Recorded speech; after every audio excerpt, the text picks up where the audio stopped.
Join me, Susan Regan, host of Connecticut Valley Views, the most widely watched interview program on Connecticut Public Access TV. Proof to the people is the byline, insight without bias, generating a 360 perspective. Our mission is to focus on topical subjects with thought-provoking interviews regarding municipal leadership, current affairs, educational and political topics, as well as key destination points in New England. And here's your host for Connecticut Valley Views, Susan Regan.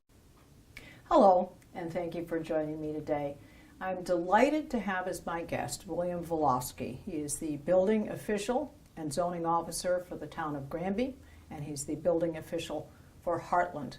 We are in our offices, our library here today to speak with him about the process of permits and everything to do with enforcement within his department. It's a pleasure to be here with you. Thank you for having me. Yeah, I think it'll be very interesting for folks. There are a lot of people who are quite well educated in this because they've had a garage built and so forth, but I think there are some people who perhaps are very interested in hearing about the process and what's involved. Give us a little bit of your background, Bill, what you did before you had this current position. Well, I've been a building inspector for almost 30 years now. I've worked for the town of Granby for the last 9 years. Prior to being certified as a building official, I worked on a lot of old houses and in remodeling primarily. I come from kind of a long line of building inspectors. So your whole family? We've had one of my uncles and one of my cousins were building inspectors in other communities as well. So I guess it runs in our family. Yeah. But as I said, I've worked here with the town of Granby for 9 years now. Well, there are many things and many facets to your job, and I think most people think of you as the building inspector, all right? But actually, the overall parameters of responsibilities go far beyond that. Just give us some details with regard to that department's responsibilities and the overall. Well, I really wear two hats because I do both the zoning enforcement of the enforcement and administration of the zoning regulations, as well as the administration of the building code. And the way I like to describe it to people sometimes is the zoning regulations kind of give you the parameters of where and what you can do in the community and what you can do on your property.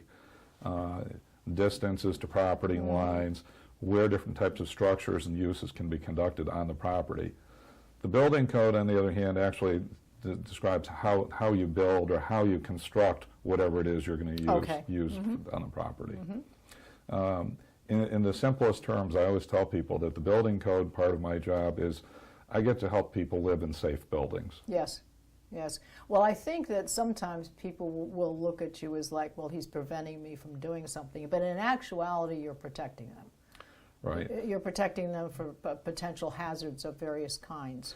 Right, and the building code provides a basic framework of how you can build virtually any kind of a structure. And for kind of illustration purposes today, I just wanted to show, please do share it with us. A couple of things.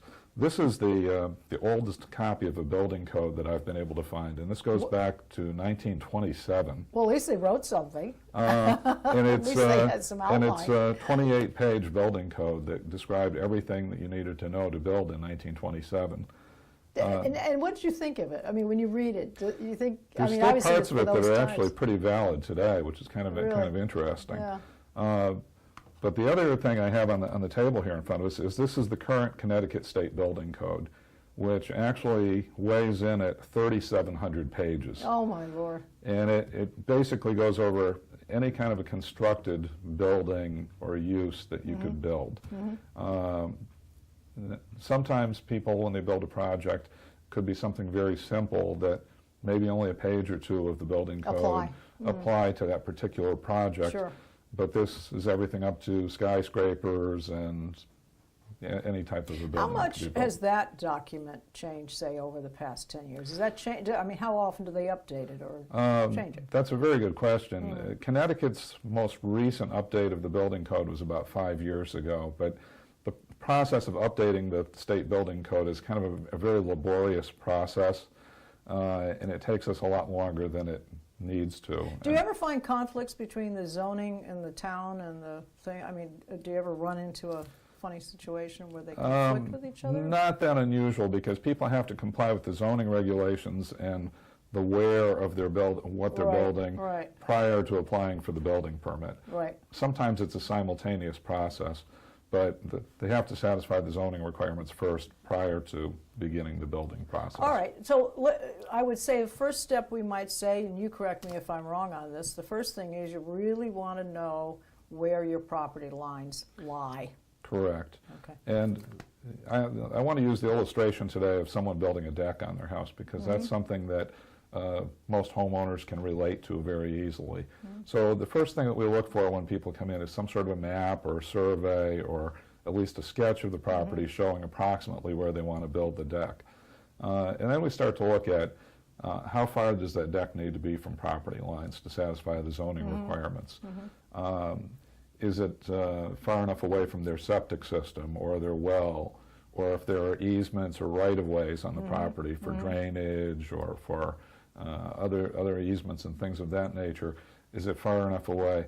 Because you don't want to have a situation where you go to build the deck down the road and you do damage, Right. for an example, to your septic Right. system, Right. because it wasn't planned well Sure, enough. sure. So that's the first part of the process, is to see that you can even build what you want to build where you want to put it. Right. Would we be able to fairly clearly delineate between just adding a small little aluminum building next to your garage, which actually is already far enough away from the property lines, the kinds of structures, we won't hold your feet to the fire on this, but the kinds of structure you could just put in and not get a permit for, and then where does it fall that you must start the permit process? Pretty much most permits, most Anything structures. permanent, probably. Yeah, most structures, even small sheds and things like that, we still want to see where it's going on the property, and Okay. it will require some type of a building permit. And then, of course, adding things adds property tax. Right. So, That's, a side benefit to the town in that sense. yeah. So, Well, in this permit process, there's obviously step by step. We already said you need to have a survey of your property. You need to know where those property lines lie. You need to be comfortable that it's from the septic tank and so forth and so on and positioned. But then after that, if they're able to supply you with that information, and then Right. what do you expect that person to do? Obviously, there's a form to fill out. Right. After filling out a permit application, then we'll want some sort of a structural plan or basic building plan. And again, in the case of a deck, it could be as simple as something on an 8.5 by 11 piece of paper that's hand-drawn. And again, the more complex the structure or the construction project is, the more detailed the plans need to become.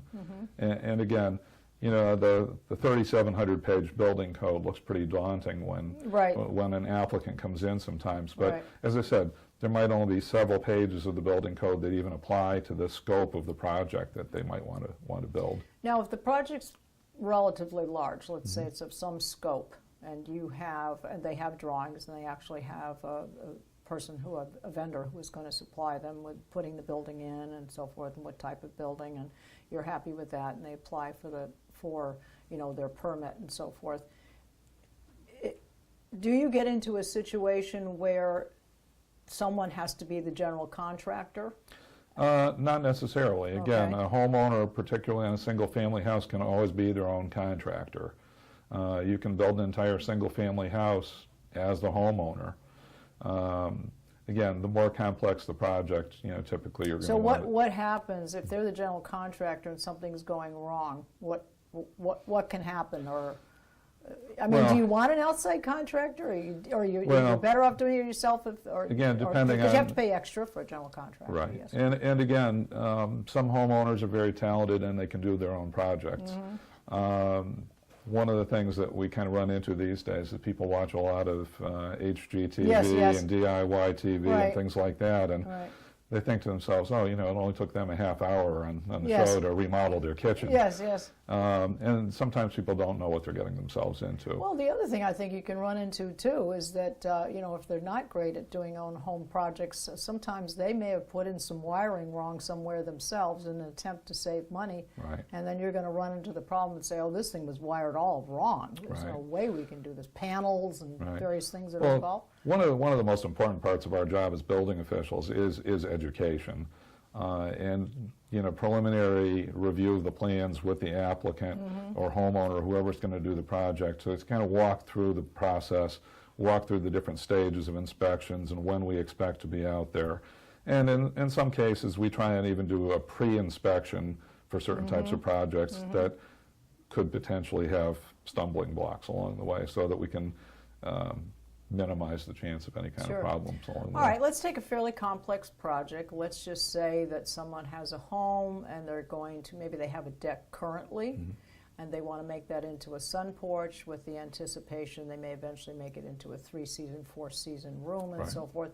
So in that kind of a project, give us a general idea, where would you keep wanting to come in to, because they're going to put in some, maybe they're going to put in heat or radiant heating, or they're, Right. telephone, TV. So at what stages, they've got their permit and the materials and the vendors there, and so what stages do you go in?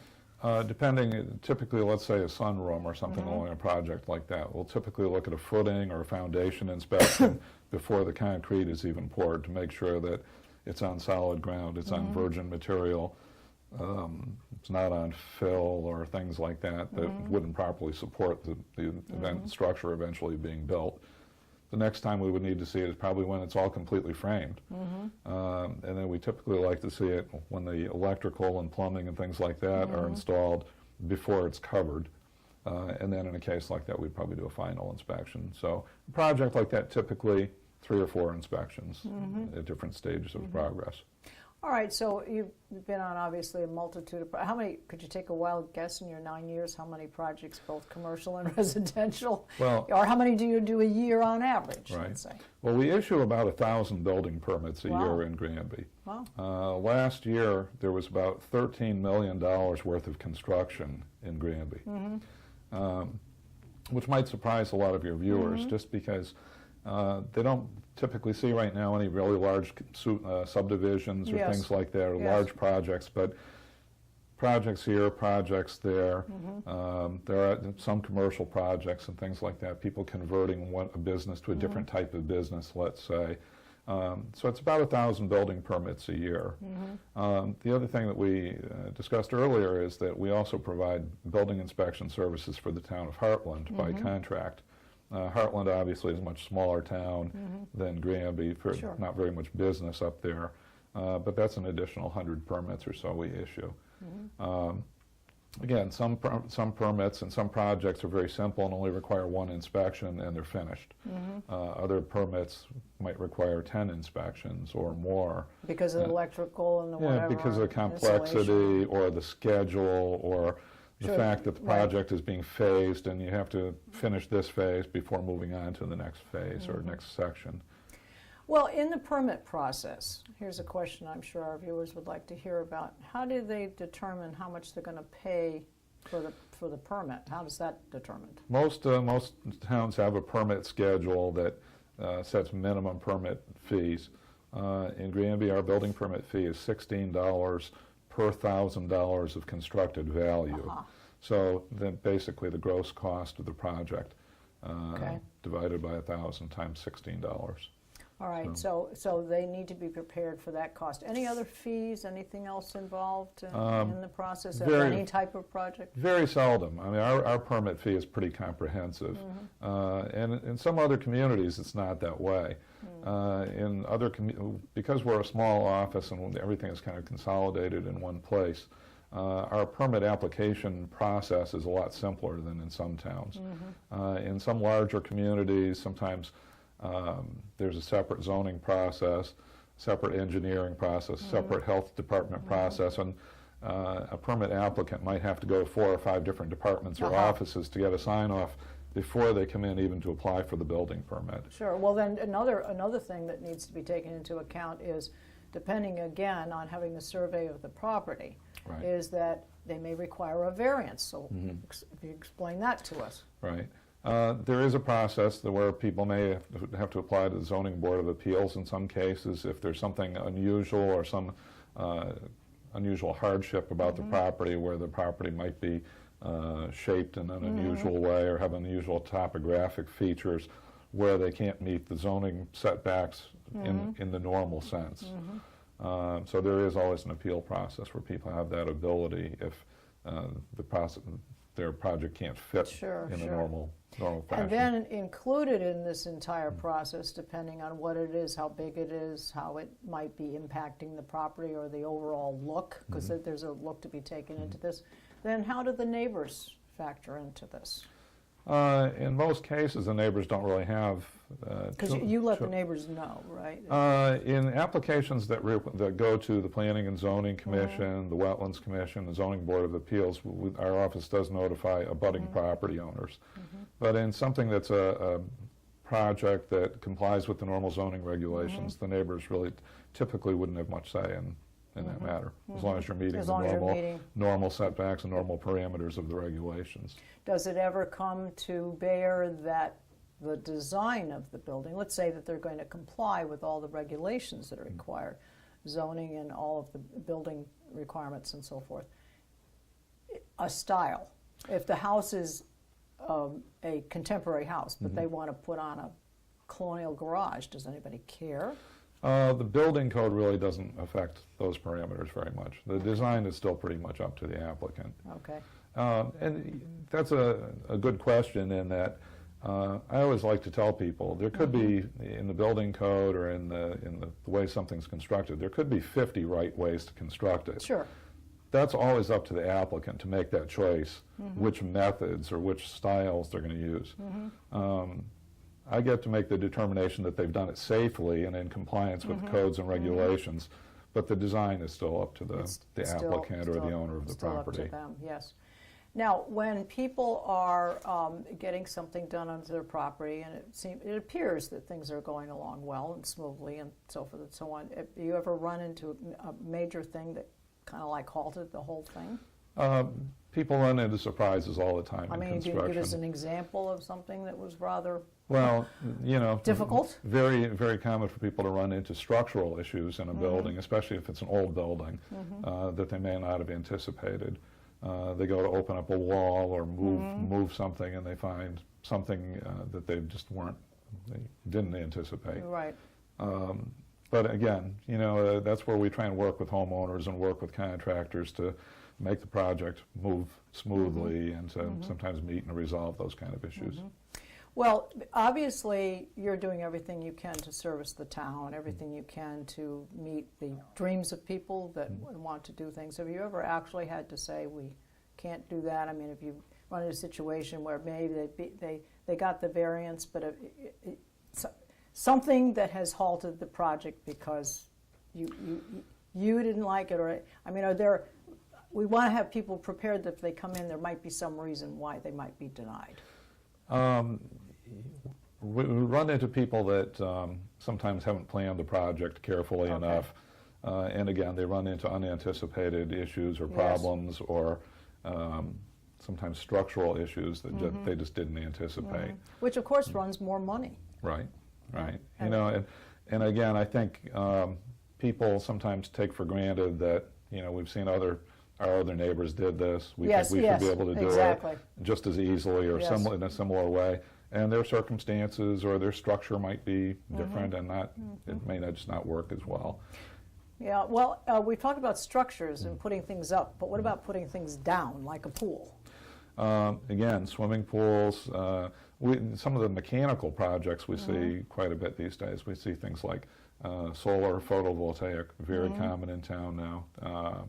Swimming pools, different types of improvements like that. The building code is very specific about some of the requirements that need to be done. And again, a lot of those situations are probably going to be installed by contractors, but I have certainly seen homeowners that want to install their own in-ground pool or to do things like solar on their own. And it's a learning process sometimes for the homeowners. Yeah, and I think they've got to think about timing for the year. If they're going to start a pool, they've got to start at the right time and make the allowances for how long it's going to take and going to be around for that. With regard to, say, how many buildings and construction, commercial versus residential projects would you say on average? Probably more residential than commercial projects? Right. As I said, we issue probably about 1,000 building permits a year in town. At any given time, we probably have about a dozen houses under construction. Again, one will finish, another one will begin. So we don't have a lot of big subdivisions going on right now, but we do have a lot of addition and renovation. We do have a lot of homeowners doing their own projects.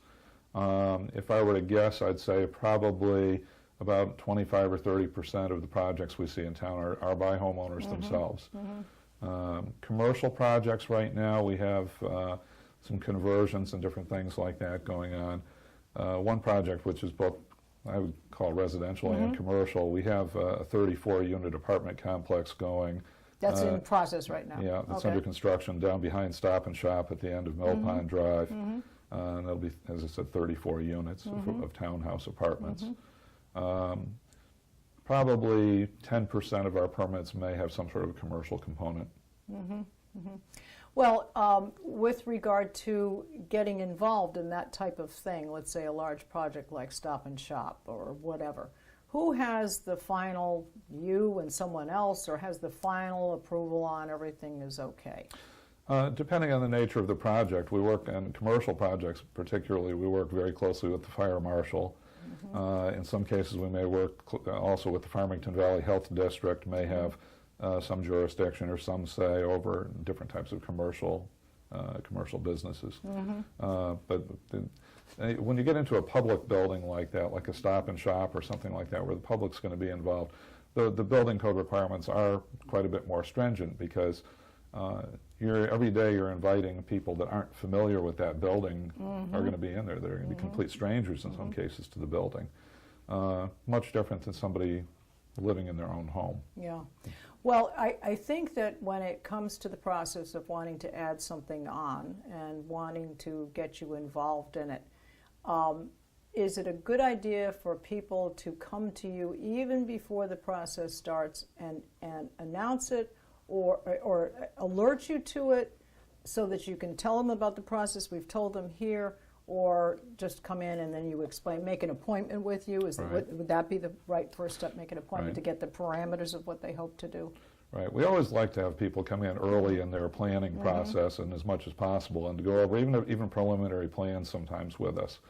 One of the things that's kind of frustrating sometimes is that people have been planning a project at their house for 6 months, let's say. Yes. They come in and apply for a permit and they want to start building the next day. Yes. You know, and it takes us some time to review About how plans. long? I mean, generally speaking, if it's a pretty average project. Usually we can issue a permit in several days for most residential type projects. But you know, sometimes we have questions. Depends on how busy you are, too. Right. Yeah. Sometimes we have a lot of questions on a project, or if the plans aren't very detailed enough or adequate, there's a lot of back and forth to review the plans and to make sure that we know everything we need to know before to know that the project's going to be built safely. Yes. Well, one of the reasons I wanted to interview you, Bill, is because I think the current economy is driving fixing up, adding on, amending, changing, because people are saying, I might not get enough value for my house. If I add an extra bathroom, that's going to add to the value of my house. Maybe we're going to move to Florida within 5 years, so I'm planning on that. But they're looking at the fact that the cost of moving, maybe they won't get the value for the house, they want to stay near their kids and so forth. Then this is why I think you're seeing so much going on. Would I be wrong in saying that? No, and I think the other thing that drives some of that is the fact that so much of the housing stock in Granby was built in like the 1970s to 1980s time period. All those houses now are 30 to 40 years old. They need things like new furnaces, new electrical services. People are adding things like central air to homes that weren't that common 30 or 40 years ago. And we do see a lot of people that are doing, additions, kitchen remodels, master bedroom suites, things of that nature. And I think some of it is to add value to the property for resale at a later time. So what we might want to suggest to people too, this is a thought that we thought I might share, is that if they're going to do a major project, they're going to really do over their kitchen, and they've decided they're going to do a refi on something on their house and so forth, is to actually talk to their real estate person or whoever they're comfortable working with to find out the cost of what it will be to do this project versus the value we will get out of it when we do want to sell it. I mean, I think it's a pretty realistic thought. Right, and occasionally we see people that, for a lack of a better term, sometimes will overbuild an addition or do certain things to the house that may not have much of a return on their investment. Because I think they're looking long term, and to them they said, well, I spent $40,000 on my kitchen, and so I'm definitely going to get another, another 40,000 on the house, but that's not Not necessarily. That's not necessarily. And then I think one other point that's important here too, when it comes to the property taxes, it's actually, I believe, the relative value of what it would add to the house if you sold it is what the property taxes are based on. That would be really a better question for the assessor than for myself. So that's a good idea to talk to them as well, so that they know, they have some sort of that we know what the mill rate is, and what will this add to my taxes. So that's just another step, folks, that you want to think about before you get into one of these projects. Well, I'd like to say, Bill, that you've mentioned here, I know you help with Heartland and so forth, but you're also part of a mutual agreement with the building departments for other towns. What does that mean? Right. About 10 years ago, my predecessor helped design a mutual aid agreement with the towns of Suffield, East Granby, Simsbury, and Canton for building inspection purposes. And it's a pretty unusual or unique situation. Very few towns have something like this, a formal agreement where we can all back each other up, and in the event of an emergency or if someone's out sick or on vacation and things like that, we can do inspections in each other's towns. And we do work very closely with those other towns. And sometimes does it cost money, or you kind of sort of keep track? Or well, it's a pretty equal process for all the towns involved, so we don't usually, there's not really an additional cost to the community, but there's a tremendous benefit to all of our towns. Sure. The other thing that's also very helpful with that is that if we do have a really unique or unusual situation or project, sometimes we can call on each other for advice, or just an extra set of eyes to look at the projects. Yeah, I think is very beneficial and very helpful, and certainly community oriented. Well, I really want to thank you for your time, your input, and I'd like to give the people here there are many other questions that you might have, and there's some frequently asked questions, I believe, on the website, and the way to go to that is www.granby-ct.gov. Go to the Town Departments heading, and then click on Building and Zoning Enforcement. For all other towns that are out there, check your town website for the right department, and you can take those same steps. And I think what we've provided here are some very good generic overview for everyone. So I'd like to remind you that we are on Facebook, and that we have on our website all of our programs, which is www.ctvalleyviews.com. This is Susan Regan. Thank you for joining me in bringing proof to the people.